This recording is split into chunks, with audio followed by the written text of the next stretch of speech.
Subscribe to Storylab for more stories. Now, let's begin this one. Chapter 1. The Foundation of Trust. Damon Banks stood in his garage workshop, the smell of sawdust and metal shavings filling the air as he put the finishing touches on a custom knife handle. At 35, he had built Banks Security Solutions from nothing into one of Chicago's most respected private security firms. His calloused hands, scarred from years of military service and construction work before finding his calling, moved with practiced precision. "Daddy, can I help?" 8-year-old Corey Banks peered around the workbench, his dark eyes identical to his father's. Alert, intelligent, absorbing everything. "Not with the sharp tools, son," Damon smiled, ruffling the boy's hair. "But you can hand me that file." Damon had learned early that trust was earned through blood, sweat, and unwavering loyalty. Growing up in Detroit's roughest neighborhoods, he'd watch his single mother work 3 jobs to keep them afloat. When she died of cancer during his junior year of high school, his older brother Jeremy Banks had stepped in, helping him finish school and join the Army. Jeremy, now 38, had always been the smooth talker of the family, where Damon solved problems with direct action and unflinching determination. Jeremy used charm and words. After Damon's military service, 2 tours in Afghanistan that left him with a Purple Heart and an understanding of violence that civilians couldn't fathom, Jeremy had helped him start the security business. "Your brother called," Brenda Banks announced from the doorway, her auburn hair catching the workshop's fluorescent light. At 32, she still turned heads, but Damon had fallen for more than her beauty. When they'd met at a charity event 5 years ago, her quick wit and seemingly genuine warmth had broken through his carefully constructed walls. "What did Jeremy want?" Damon asked, not looking up from his work. "Something about the Morrison contract. He said he'd handle the client meeting tomorrow since you're tied up with the Westfield installation." Damon nodded. Jeremy managed the business side, while Damon handled operations and client relations. It was a partnership that had made them both wealthy, built on what Damon believed was unshakable family loyalty. "Mommy, look what Daddy made." Corey held up a small wooden carving of a soldier. Brenda's smile seemed forced as she glanced at it. "Very nice, sweetheart. Why don't you go wash up for dinner?" That evening, as they sat around the dinner table in their Lincolnwood home, a beautiful colonial that represented everything Damon had fought to build, he noticed Brenda checking her phone repeatedly. "Everything all right?" he asked. "Just work stuff," she replied quickly, sliding the phone into her purse. "Dr. Patterson wants me to review some patient files tonight." Brenda worked as a psychologist at a private practice downtown, specializing in marriage counseling. The irony of that would haunt Damon later. "Dad, will you tell me about when you and Uncle Jeremy were kids?" Corey asked, eager to delay bedtime. Damon's face softened. "Well, when your uncle was 16 and I was 13, we had to move in with our neighbor Mrs. Rodriguez because we couldn't make rent." As he told the story of how Jeremy had worked double shifts at a grocery store to keep them together, Damon caught Brenda's expression in his peripheral vision. She looked guilty, uncomfortable, but when he turned to face her directly, she was smiling and nodding along. Later that night, as Brenda slept beside him, Damon stared at the ceiling. Something felt off, but he couldn't pinpoint what. His instincts, honed by years of combat and security work, were rarely wrong. But this was his wife, his brother, the 2 people he trusted most in the world. He dismissed the feeling as paranoia, a leftover from his military days when hypervigilance kept him alive. Some habits died hard. If only he'd listened to those instincts. Chapter 2. Cracks in the Foundation. 3 months later, Damon's world began to unravel with surgical precision. It started with Marshall Mooney, a soft-spoken accountant who'd been embezzling from his own firm. Damon's company had been hired to investigate internal theft, and the evidence was damning. But Mooney, desperate and cornered, made Damon an offer that would prove to be his downfall. "I have information about Jeremy Banks," Mooney said during what should have been a routine evidence handover. "About accounts he's been hiding from you." Damon's blood turned to ice. "What accounts?" "Offshore. Cayman Islands. He's been skimming from your biggest contracts for 2 years." The accusation hit like a physical blow. Damon had given Jeremy complete control over the financial side of the business. Every contract Every payment, every expense. Jeremy handled it all, while Damon focused on operations. "You're lying," Damon said. But even as the words left his mouth, pieces began falling into place. Jeremy's new Porsche, his recent investment opportunities, the way he'd steered Damon away from certain client meetings. "I can prove it," Mooney insisted. "But I need something in return. A clean slate. Let me disappear, and I'll give you everything." Against his better judgment, Damon agreed to meet Mooney the following night at Millennium Park. He didn't tell Jeremy or Brenda about the meeting. Some instinct warned him to keep this close to his chest. That decision saved his life and damned his future. The next evening, Damon arrived at the park early, his military training making him scope out potential threats and escape routes. Mooney appeared exactly on time, carrying a briefcase that he claimed contained proof of Jeremy's betrayal. But something was wrong. Mooney seemed nervous, checking his watch repeatedly and glancing toward the parking area. Damon's hand moved instinctively toward the Glock concealed under his jacket. "Just give me the evidence, Mooney," Damon said. It's not that simple," Mooney stammered. "I need guarantees. Written guarantees that you won't." The crack of a rifle shot cut through the night air. Mooney's head snapped back, a spray of blood marking the moment his life ended. Damon dove behind a concrete barrier, his combat instincts taking over as he scanned for the shooter's position. Blue and red lights flooded the park within minutes, too fast for a random response. This had been planned. Detective Ray Valencia, a 20-year veteran with cold eyes and an expensive watch, took charge of the scene. "Damon Banks, you're under arrest for the murder of Marshall Mooney." "That's impossible," Damon snarled. "Someone shot him. I was talking to him when you executed him," Valencia interrupted. "We have it all on camera, Mr. Banks. The premeditated murder of a man who was trying to expose your embezzlement scheme. The evidence was overwhelming and impossible to refute. Security footage, obviously doctored, but expertly done, showed what appeared to be Damon shooting Mooney at close range. The murder weapon, a rifle found in Damon's car trunk, had his fingerprints on it.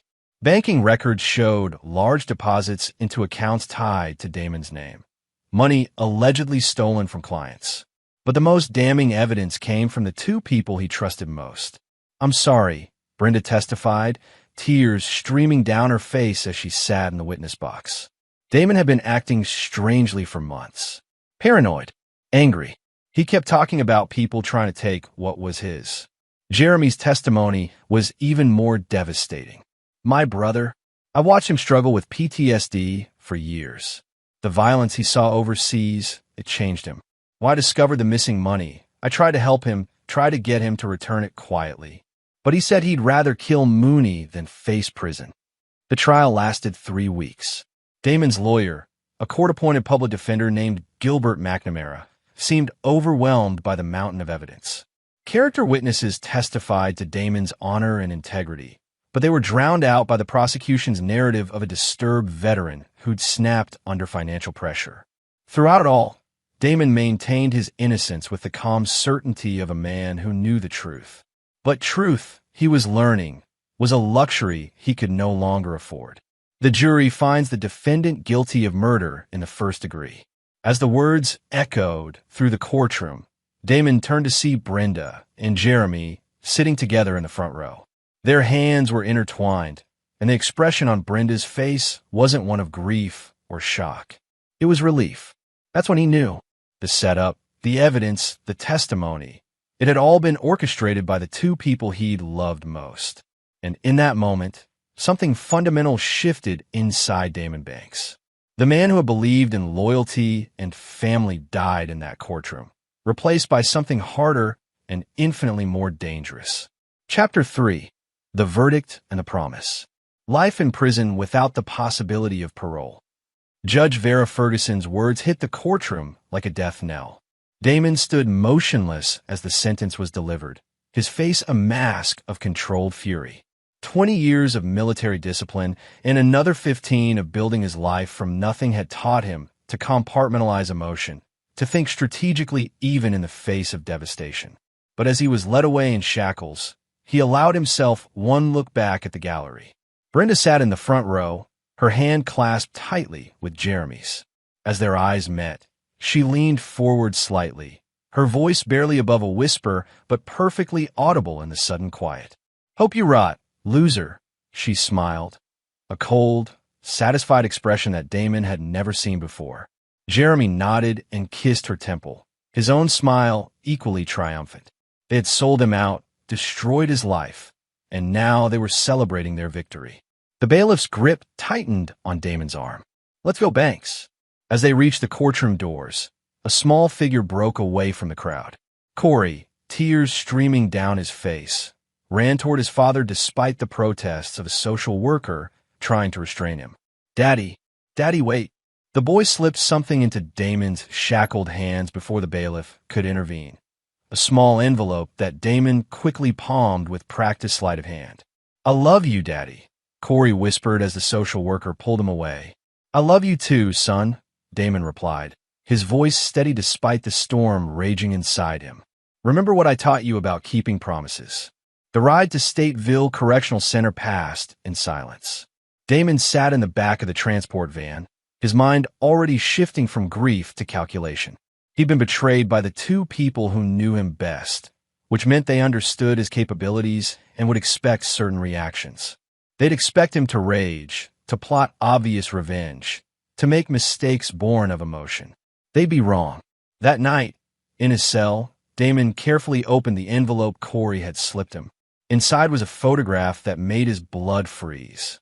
It showed Brenda and Jeremy in an intimate embrace, but it wasn't the betrayal that shocked him. He'd already accepted that reality. It was the timestamp in the corner, 3 months before Marshall Mooney's murder. 3 months before Damon had even known about the embezzlement accusations. Written on the back in Corey's careful 8-year-old handwriting were the words, "12 days, Dad. Watch the news." The photograph wasn't just evidence of their affair. It was proof that they'd been planning his downfall long before the night in Millennium Park. But more importantly, it meant his son had somehow been documenting their activities. Damon studied the image more carefully. They were in Jeremy's apartment. The one he claimed was just a bachelor pad for late business meetings.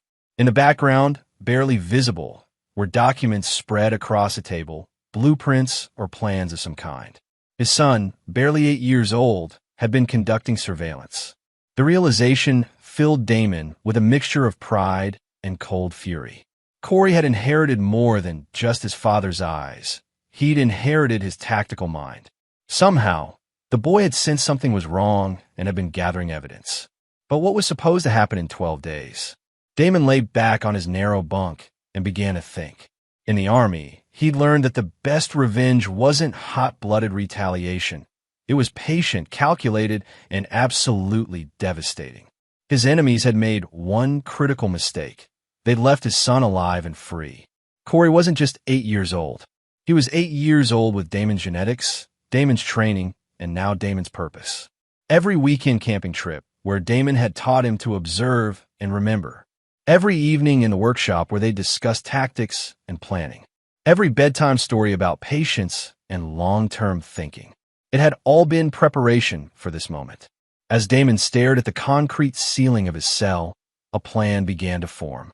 Not the crude revenge of a broken man, but the surgical precision of a predator who had just identified his prey. Brenda and Jeremy thought they'd won. They thought they'd destroyed him and taken everything he'd built. They were celebrating their victory, enjoying their stolen life, believing themselves safe. They had no idea that their destruction had been set in motion the moment they betrayed him. They taught Damon's son that the people closest to you could become your deadliest enemies. Now Corey was going to teach them what happened when you awakened something that should have been left sleeping. 12 days. Damon smiled in the darkness. Whatever his son had planned, it was going to be beautiful. Chapter 4. The Education of a Hunter. Prison was supposed to break Damon Banks. Instead, it refined him. Stateville Correctional Center housed some of Illinois' most dangerous criminals, and Damon's reputation as a decorated veteran and businessman made him a target from day one. The other inmates saw fresh meat, a soft suburban daddy who'd probably break within a week. They were catastrophically wrong. "You Banks?"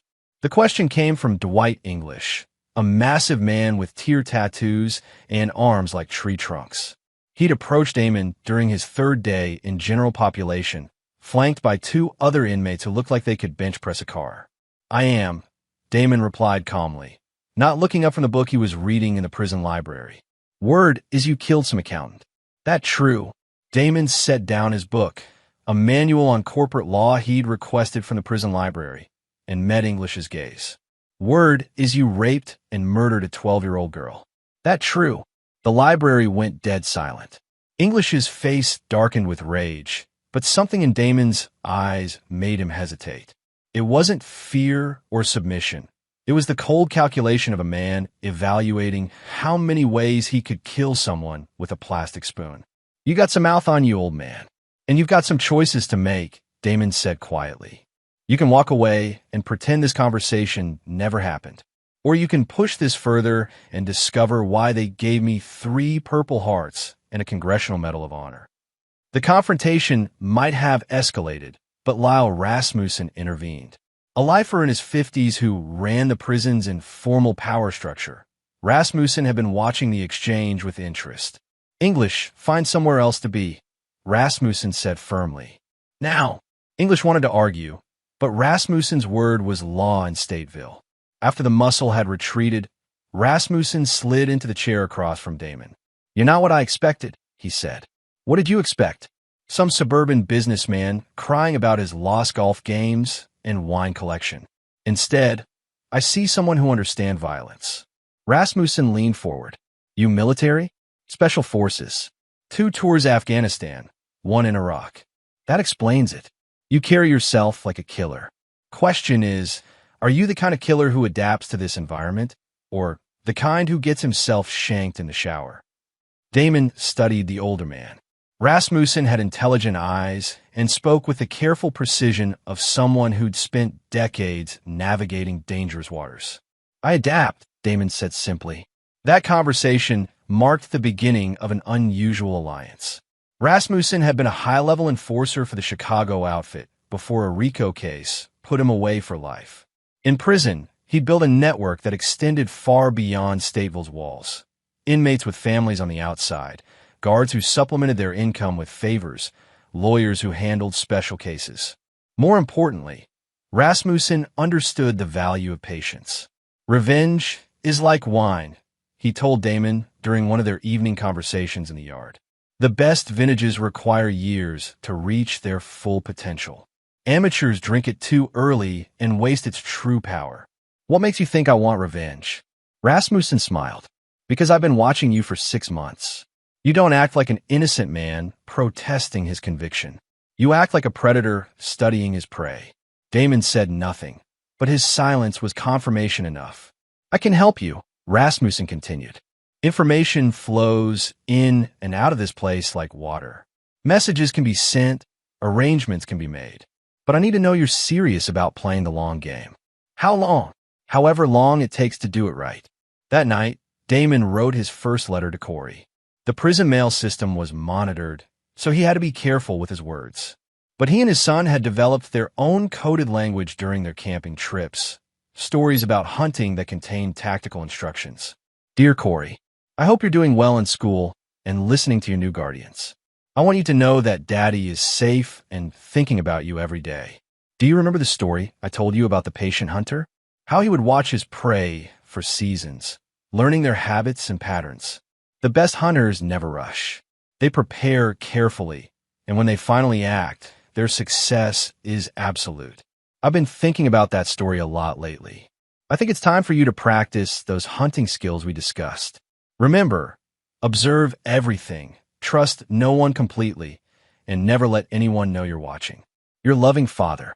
3 days later, he received a reply that made his heart swell with pride and terrible anticipation. "Dear Daddy, I remember the hunting story. I've been practicing every day.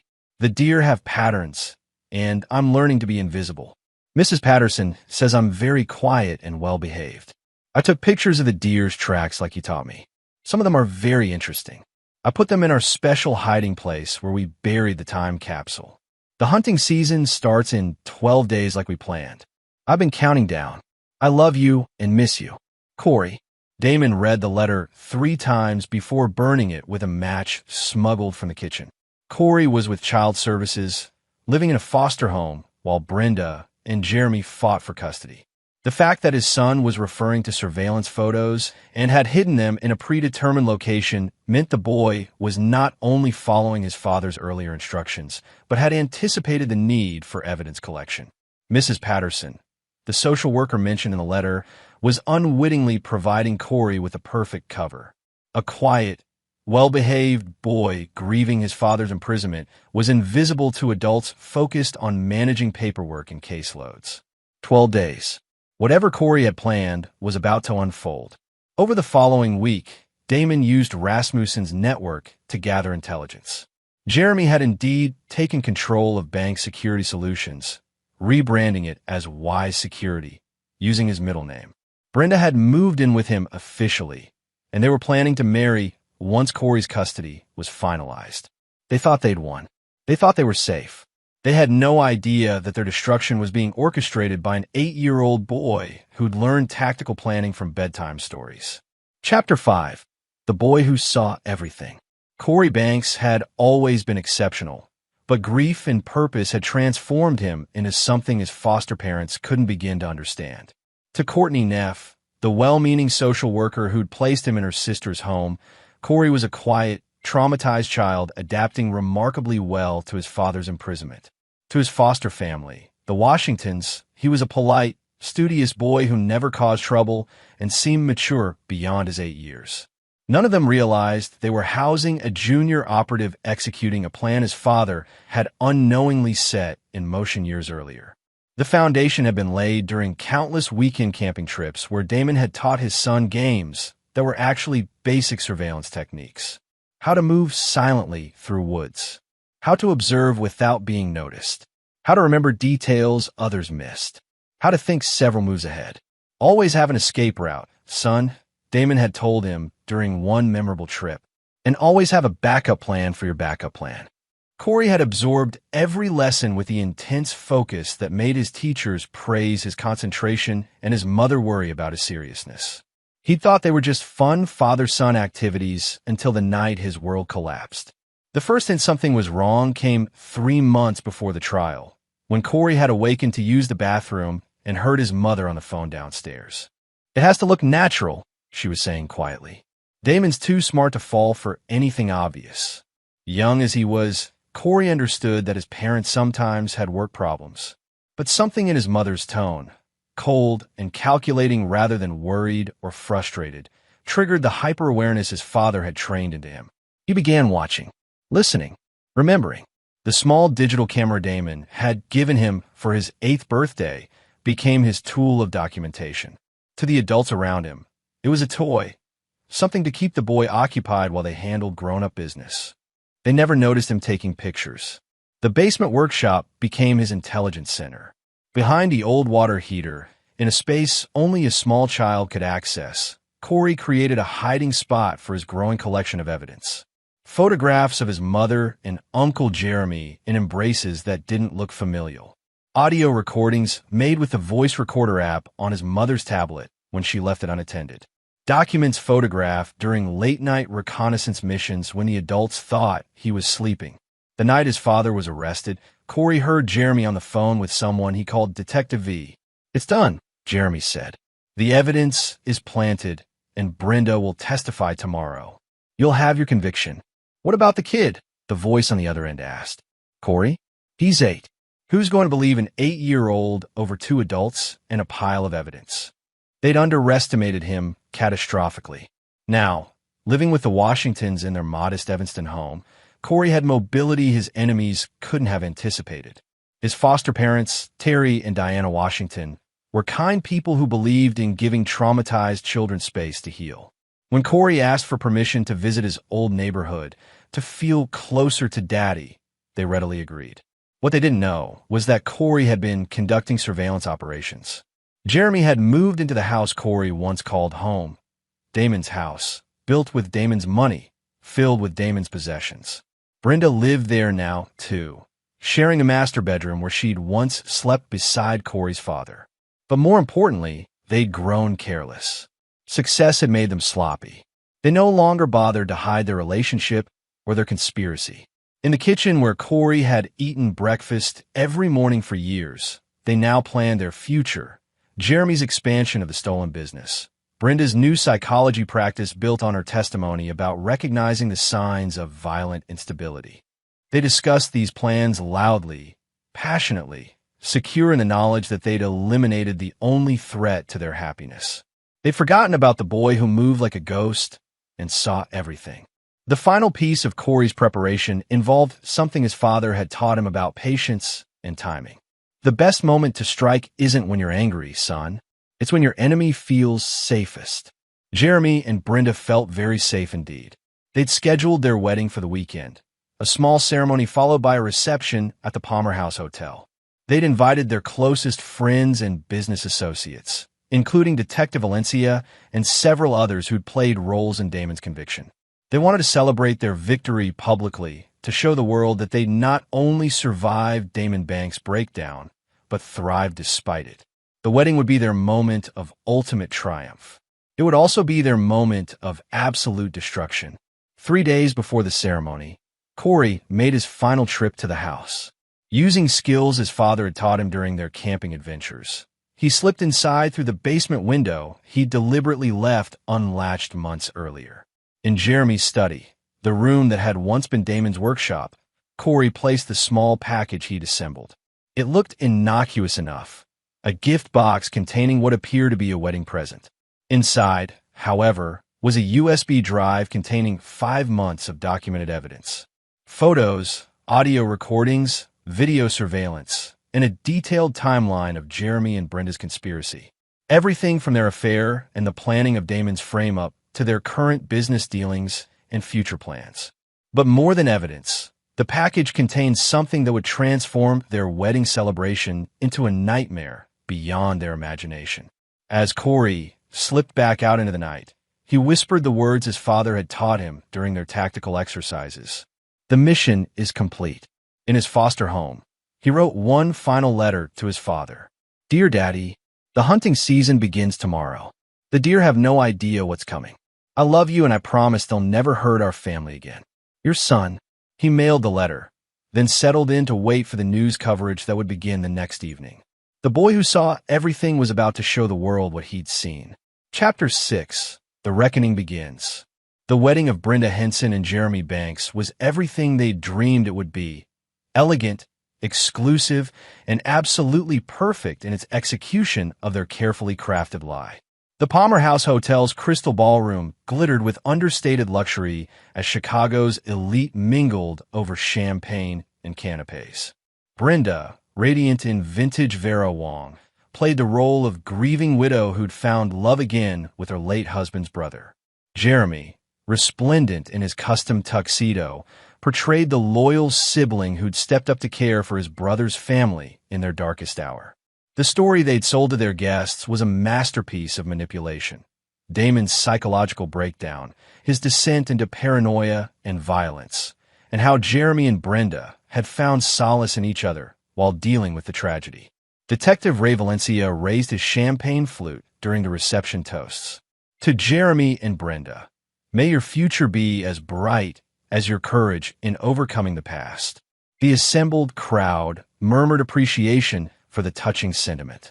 None of them suspected they were attending a celebration of successful murder and theft. At 8:47 p.m., precisely 12 days after Corey had slipped the envelope to his father, the hotel's main projection screen flickered to life.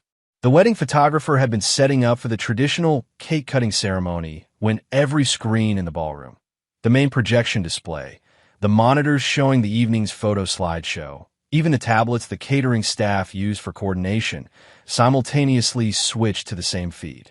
A child's voice, clear and precise, filled the room through the sound system. Ladies and gentlemen, my name is Corey Banks. You know me as the son of Damon Banks, the man you believe is a murderer. I'm 8 years old, and I'm about to show you who really killed Marshall Mooney. The wedding guests fell silent, confused by what they assumed was some kind of technical malfunction or cruel prank. Brenda's face had gone white, but Jeremy stepped forward with practiced authority. I'm sorry, everyone. This appears to be some kind of sick joke. Let me just. Uncle Jeremy, please don't touch the equipment. Corey's voice continued with eerie calm. You want to see this? The screen displayed a title card. The Murder of Damon Banks, followed by a documentary by Corey Banks, age 8. What followed was 5 months of careful surveillance compressed into a devastating 20-minute presentation that destroyed Jeremy and Brenda's lives with surgical precision. The first section showed their affair, beginning 3 months before Marshall Mooney's death. Hidden camera footage of intimate moments, recorded conversations about their growing resentment of Damon's success, and their gradual decision that eliminating him was the only way to claim the life they felt they deserved. Damon's too fucking noble. Jeremy's voice played over footage of him and Brenda in bed, always talking about honor and family loyalty. He'd never understand that sometimes you have to take what's yours. What if he found out about us? Brenda's recorded voice asked. Then we make sure he can't do anything about it. The wedding guests watched in horrified fascination as the screen showed Jeremy's meetings with Detective Valencia, their discussion of manufacturing evidence, and the careful orchestration of Damon's frame-up. But the most damning footage came from the night of Mooney's murder itself. Corey had somehow positioned himself in Millennium Park with a clear sight line to the meeting location. His child's camera had captured what the official security footage had obscured: a second figure in the shadows, the muzzle flash from a rifle that wasn't in Damon's hands, and Jeremy Banks emerging from behind a maintenance building to plant the murder weapon in Damon's car. My daddy didn't kill Mr. Mooney. Corey's narration continued with a matter-of-fact tone of a child reciting a school report. Uncle Jeremy did. Then he put the gun in Daddy's car while Daddy was giving a statement to the police. The ballroom erupted in shocked murmurs and gasps. Several guests were already reaching for their phones, but the presentation wasn't finished. The final section detailed Jeremy and Brenda's post-conviction activities, their takeover of Damon's business, their liquidation of his assets, and their plans to eliminate Corey's inheritance through carefully manipulated legal proceedings. But it was the conclusion that transformed shock into horror. Uncle Jeremy and Brenda thought they were safe because they killed my daddy's life, Corey's voice said as the screen showed recent footage of them in their stolen happiness. But they forgot that I'm my daddy's son, and my daddy taught me that family is everything. The screen went black for a moment, then displayed a new title, Live Feed, Jeremy's Study. The camera showed Jeremy's home office in real time. On his desk sat the gift box Corey had left 3 days earlier. The one Jeremy had assumed was an early wedding present from a business associate. Inside the open box, clearly visible on the camera feed, were bundles of documents, photographs, and what appeared to be multiple electronic devices. That box contains copies of everything you just saw, plus 5 years of financial records showing exactly how much money Uncle Jeremy stole from Daddy's company, Corey announced. It also contains something special I learned how to make from watching YouTube videos about science experiments. Jeremy's face was no longer merely pale. It was gray with the realization of what was about to happen. He turned toward the hotel exit, but Detective Valencia and several other guests blocked his path. The funny thing about chemistry sets, Corey's voice continued cheerfully, is that you can make all sorts of interesting reactions when you mix the right chemicals. The timer I built should activate in about 30 seconds. Everybody out, Jeremy screamed, abandoning all pretense. Get out of the building. But it was too late for evacuation, and unnecessary besides. The explosion that rocked Jeremy's house 20 miles away was small and precisely controlled, enough to destroy the study and everything in it, but contained enough to avoid harming neighbors. What wasn't contained was the second part of Corey's plan. As the explosion lit up the Chicago night sky, every major news station in the city received an anonymous email containing the complete documentary, all supporting evidence, and a detailed timeline of the conspiracy. By morning, the story would dominate every news cycle in America. Jeremy Banks and Brenda Henson's wedding had become their public execution, and in his prison cell, Damon Banks smiled as he watched the news coverage. His son had done more than gather evidence. He'd orchestrated the complete annihilation of his enemies' lives with the patience and precision of a master tactician. The The boy was definitely his father's son. Chapter 7. The Unraveling. The explosion that destroyed Jeremy's study was heard for blocks, but the destruction of Jeremy and Brenda's lives reverberated across the entire city. Within hours of Corey's documentary going viral, the Chicago Police Department was forced to open an investigation into one of their own. Detective Ray Valencia, whose expensive lifestyle had always raised quiet questions among his colleagues, suddenly found himself under intense scrutiny. FBI agents arrived at Jeremy's smoking house at dawn, followed by evidence technicians who began the painstaking process of sifting through the controlled destruction Corey had orchestrated. The boy's explosive device had been precisely calibrated, powerful enough to destroy the immediate evidence of his intrusion, but surgical enough to leave the rest of the house untouched. More importantly, the explosion had been designed to make Jeremy and Brenda look guilty. To investigators, it appeared they'd attempted to destroy evidence once Corey's documentary went public. This shows consciousness of guilt, FBI Special Agent Luz Bowen explained to her team. They knew the kid had evidence, and they tried to eliminate it. What the agents didn't know was that Corey had anticipated their response. The explosion had destroyed decoy documents, while the real evidence remained safely hidden in locations only he knew about. Jeremy's arrest came at 6:23 a.m. as he and Brenda huddled in a downtown hotel room, trying to figure out how an 8-year-old had destroyed their lives. The FBI's enhanced hostage rescue team didn't take chances. They came in force, treating Jeremy as an armed and dangerous suspect who'd already committed multiple murders. Jeremy Banks, you're under arrest for conspiracy to commit murder, evidence tampering, and violation of federal racketeering statutes, Agent Bowen announced as Jeremy was forced to his knees in his expensive pajamas. Brenda's arrest followed 30 minutes later. Her psychology license was suspended pending investigation, and her assets were frozen as part of the federal case. The woman who testified so convincingly about recognizing signs of violent instability was now being evaluated for her own mental state. The irony wasn't lost on Chicago's media, who covered every humiliating detail of their perp walks and initial court appearances. But Corey wasn't finished. The documentary had been carefully edited to release information in stages, maintaining public interest while allowing investigators time to corroborate each revelation. What seemed like a simple child's revenge video was actually a sophisticated psychological warfare campaign designed to maximize his enemy's suffering. Phase 2 began when Detective Valencia was arrested at his suburban home. The veteran detective, whose testimony had been crucial in Damon's conviction, was led away in handcuffs while his neighbors watched from their front lawns. The charges against Valencia were devastating: bribery, evidence tampering, conspiracy to commit murder, and violation of civil rights under color of law. But it was the evidence supporting those charges that demonstrated the depth of Corey's investigation.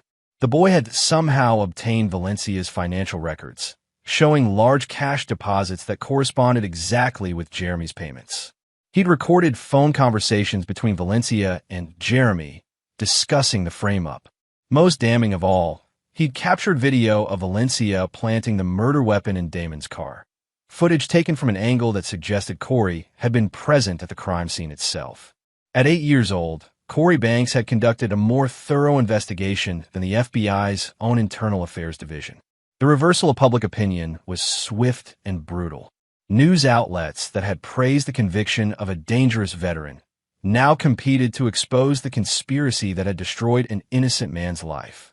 Damon's military service record, his business achievements, and his dedication to his son became the new narrative. How do we miss this? CNN's legal analyst asked during a primetime special on the case. How did an 8-year-old child uncover evidence that our entire justice system failed to find? The answer, though none of them realized it, was that Corey had advantages no adult investigator possessed. Children were invisible to adults focused on important matters. A grieving boy asking to visit his old neighborhood wasn't seen as a threat. A quiet child with a camera was dismissed as a kid playing with toys. More crucially, Corey had inherited his father's tactical mind and his dedication to family loyalty.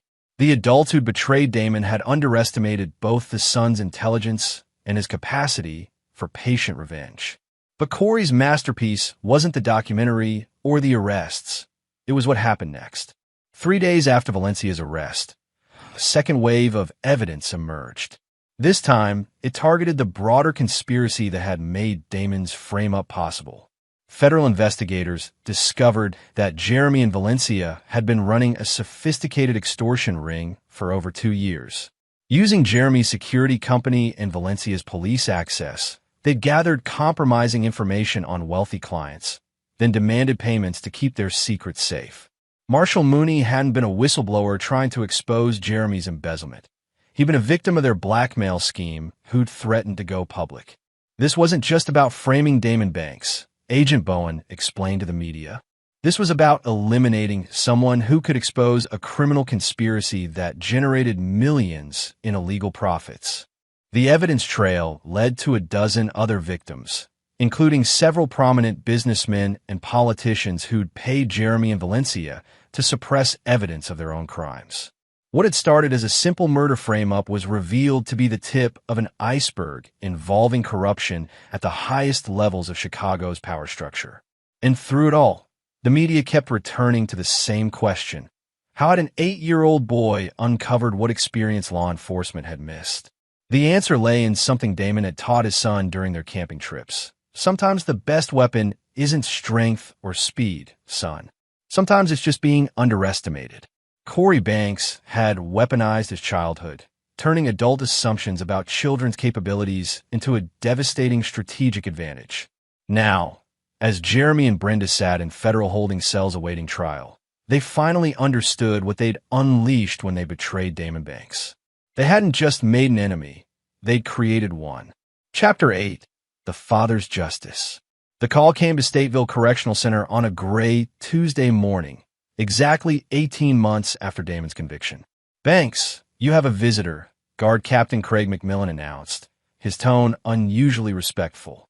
Word had spread through the prison that Damon wasn't just another inmate. He was a man whose 8-year-old son had just toppled a criminal conspiracy that reached into the highest levels of Chicago law enforcement. Damon's visitor wasn't Corey or his lawyer, as expected. Instead, sitting across from him in the attorney conference room was federal judge Cecilia John, a woman whose reputation for both brilliance and ruthlessness made her one of the most respected jurists in Illinois. "Mr. Banks," she said without preamble, "I'm here to inform you personally that the 7th Circuit Court of Appeals has vacated your conviction. All charges against you have been dismissed with prejudice." Damon sat motionless for several seconds, processing words he'd dreamed of hearing but had never expected to come so soon. Furthermore, Judge John continued, "The federal government is prepared to offer you a settlement for wrongful imprisonment that will be substantial. More than substantial, actually. We're also fast-tracking expungement of your record and restoration of all civil rights." "How substantial?" Damon asked quietly. $50 million, plus the return of all assets seized during your conviction, with interest, plus priority consideration for federal security contracts should you choose to resume business operations. It was more money than Damon had ever imagined, but he felt no satisfaction. Money couldn't return the 18 months stolen from his life or undo the betrayal that had led to this moment. "There's more," Judge John said, reading his expression correctly. "The federal government would like to offer you a consultant position with the FBI's Behavioral Analysis Unit. Your military background, combined with your recent experiences with criminal conspiracy, make you uniquely qualified to help with complex cases." Damon considered the offer. It would give him access to resources and authority that might prove useful for what he planned to do next. "I accept," he said. "All of it. Good. You'll be released this afternoon. Federal marshals will escort you out, for your protection as much as protocol. This case has generated significant media attention." That evening, Damon stood outside Stateville's gates for the first time in 18 months, wearing a crisp black suit provided by the federal government and carrying a briefcase containing his new credentials and financial documents.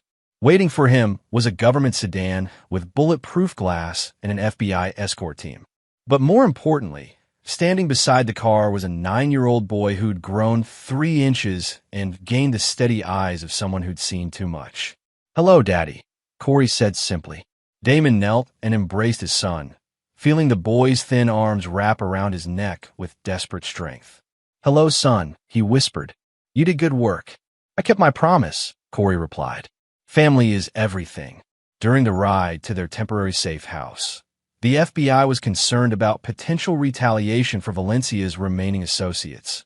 Corey briefed his father on everything that had transpired. The boy's tactical analysis was precise and comprehensive. Jeremy faced federal charges that would likely result in a life sentence. Brenda was looking at 25 to 30 years. Valencia and 4 other corrupt cops were facing similar fates. The extortion ring had been completely dismantled, and 12 other victims had been identified. "What about the assets?" Damon asked. "Everything's been recovered," Corey reported, "plus damages and interest. The house, the business, all your equipment and files." Jeremy barely had time to steal anything before we took him down. Damon felt a surge of pride at his son's use of "we." The boy understood this had been a joint operation, even across prison walls. "Is there anything else?" Damon asked. Corey's expression darkened slightly. "Uncle Jeremy and Brenda want to see you. They've been asking their lawyers about arranging a meeting. I think they want to beg for mercy." Damon considered this. Part of him wanted to face the people who'd betrayed him, to see the fear in their eyes and know they understood the magnitude of their mistake. But another part, the part that had been hardened by 18 months of wrongful imprisonment and refined by his son's brilliant campaign of revenge, had moved beyond the need for personal confrontation. "No," he said finally. "Let them live with their fear. Let them spend every day in prison knowing I'm free and they're not. That's worse than anything I could say to them." "What about the people who helped them?" Corey asked. "The other cops, the prosecutor who knew the evidence was fake, the judge who was supposed to ensure a fair trial?" Damon smiled, recognizing his own strategic thinking in his son's questions. "That's where my new FBI position becomes useful," he said. "Some people are going to discover that justice has a very long memory." Over the following weeks, as media attention gradually faded and they settled into their new life, Damon began planning phase 2 of their operation.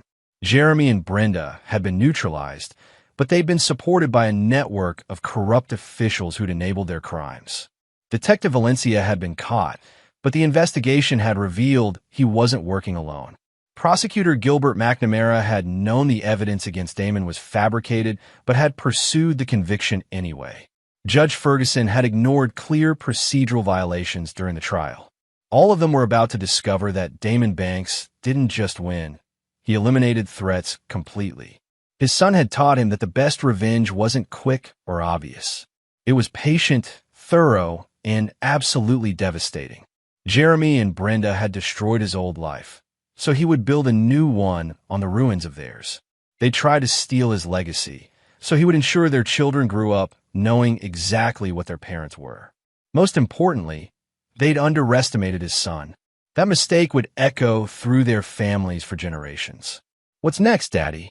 Corey asked one evening as they reviewed case files in their new downtown penthouse, purchased with federal settlement money and equipped with security systems that rivaled government facilities. "Next, we make sure this never happens to another family," Damon replied. "And we remind everyone in this city that the Banks family keeps its promises."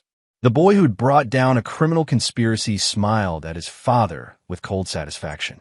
"I can't wait to get started," he said. Chapter 9. Blood and Legacy. 5 years after his release, Damon Banks stood in the executive conference room of Banks Federal Security, watching the Chicago skyline through floor-to-ceiling windows. At 41, he'd become one of the most powerful men in Illinois. Not just wealthy, but connected to law enforcement and intelligence networks that made him virtually untouchable. The federal settlement money had been just the beginning. His consulting work with the FBI had led to major government contracts. His security company now provided protection for federal courthouses, witness safe houses, and high-profile investigations. More importantly, it gave him access to information that kept him several steps ahead of anyone who might pose a threat. "Mr. Banks," His assistant, Wendy Peterson, appeared in the doorway. "Your son's school called. They need you to pick him up early." Damon checked his watch. Corey was now 13, attending the exclusive Kenwood Academy, where the children of Chicago's elite learned to navigate power and privilege. He was captain of the debate team, straight-A student, and had already been approached by military academies impressed with his leadership potential. He was also conducting a psychological warfare campaign against the children of his father's enemies that would have impressed CIA operatives. "Tell them I'll be there in 20 minutes, Damon said. During the drive to Kenwood, Damon reflected on how thoroughly their lives had been rebuilt. Jeremy and Brenda were serving their sentences at different federal facilities. Jeremy at ADX Florence in Colorado, Brenda at FCI Danbury in Connecticut. Detective Valencia had died in prison 2 years earlier, killed by an inmate whose case he'd corrupted decades before. The corrupt prosecutor, Gilbert McNamara, had suffered a nervous breakdown and was now living in a psychiatric facility. Judge Ferguson had been more resilient, but her career had been destroyed. She'd been forced to resign from the bench and now worked as a paralegal at a small firm that specialized in bankruptcy cases. Every person who'd participated in Damon's frame-up had paid a price carefully calibrated to their level of involvement. But Damon's revenge extended beyond the original conspirators. He'd systematically dismantled the network that had enabled their crimes. "Dad!" Corey emerged from the school's main entrance, his uniform tie slightly askew and a satisfied expression on his face. At 13, he'd inherited his father's height and his mother's hair color, but his eyes remained pure Damon Banks, alert, calculating, and utterly ruthless when necessary. "What happened today?" Damon asked as Corey slid into the passenger seat of their armored Mercedes. "Miranda Valencia decided to transfer schools," Corey reported matter-of-factly. "Her father's reputation finally caught up with her. The other kids figure out who she was." Miranda was Detective Valencia's daughter, now 15 and struggling with the legacy of her father's crimes. Corey had spent 2 years carefully orchestrating her social isolation, not through direct bullying, which would have been crude, but through strategic information campaigns that ensured every student and parent at Kenwood knew exactly who her father was. "How did you manage the timing?" Damon asked, genuinely curious about his son's methods. Anonymous social media posts with photos of her father's arrest, posted from school computers during lunch periods when lots of kids were online. "I made sure the posts looked like they came from different students who just figured out who she was." Damon felt a mixture of pride and concern. Corey's strategic thinking was impressive, but his emotional detachment from the suffering he caused was beginning to worry his father. "Corey," he said carefully, "do you feel anything when you hurt these people?" The boy considered the question with the seriousness he brought to all tactical discussions. "I feel satisfied when a mission succeeds. Miranda Valencia's father helped destroy our family. Making her pay for that feels correct. But she didn't personally harm us.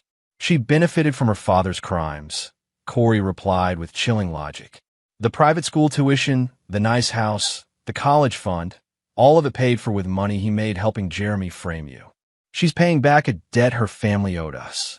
Damon recognized his own moral framework in his son's reasoning, but refined and sharpened by 13 years of living with the consequences of betrayal. "What about Jeremy's daughter?" Damon asked. "Lisa's only 10. Corey's expression darkened. Lisa Banks was Jeremy's daughter with his ex-wife, now living with her mother in California. She bore the Banks name, but had been too young to understand her father's crimes. "I've been thinking about her," Corey admitted. "She'll grow up hearing her father's name associated with murder and corruption. Other kids will know what he did. She'll suffer just from being his daughter. Is that enough?" "For now," Corey said. "But when she's older, if she tries to benefit from the Banks name or claim any connection to our legacy, that would be different."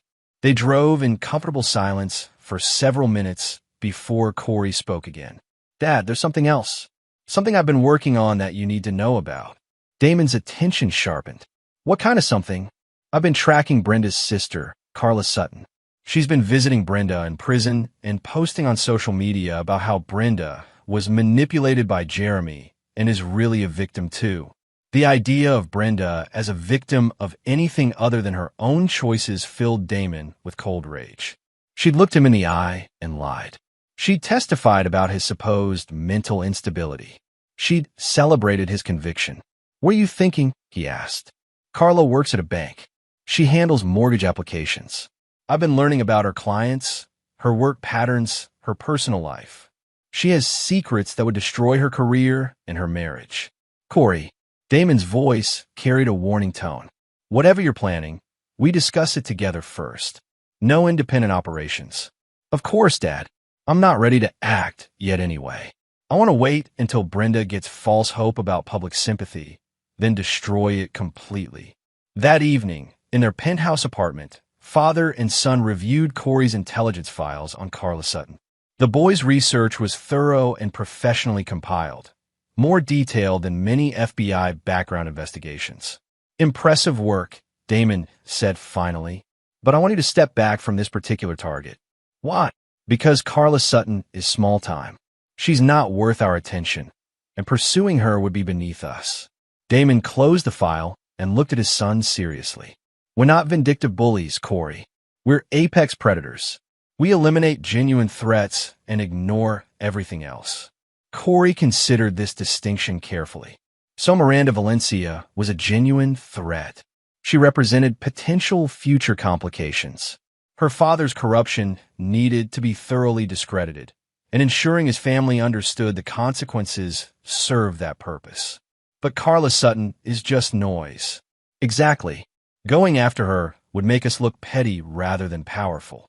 Corey nodded, already mentally filing away this lesson in strategic thinking. "What about when I'm older?" he asked. "When I take over the company?" Damon smiled at his son's assumption that he would inherit the family business.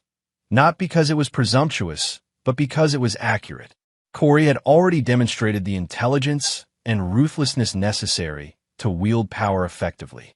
"When you're older, you'll make your own decisions about threats and responses," Damon said. "But remember, we don't forgive and we don't forget. But we also don't waste energy on targets that don't matter." "The Banks family keeps its promises," Corey recited. "All of them," Damon confirmed.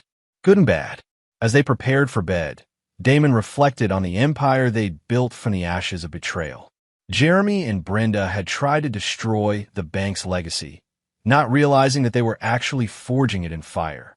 Corey would grow up understanding that family loyalty was absolute, that betrayal had consequences that echoed through generations, and that power was best wielded with surgical precision rather than emotional excess.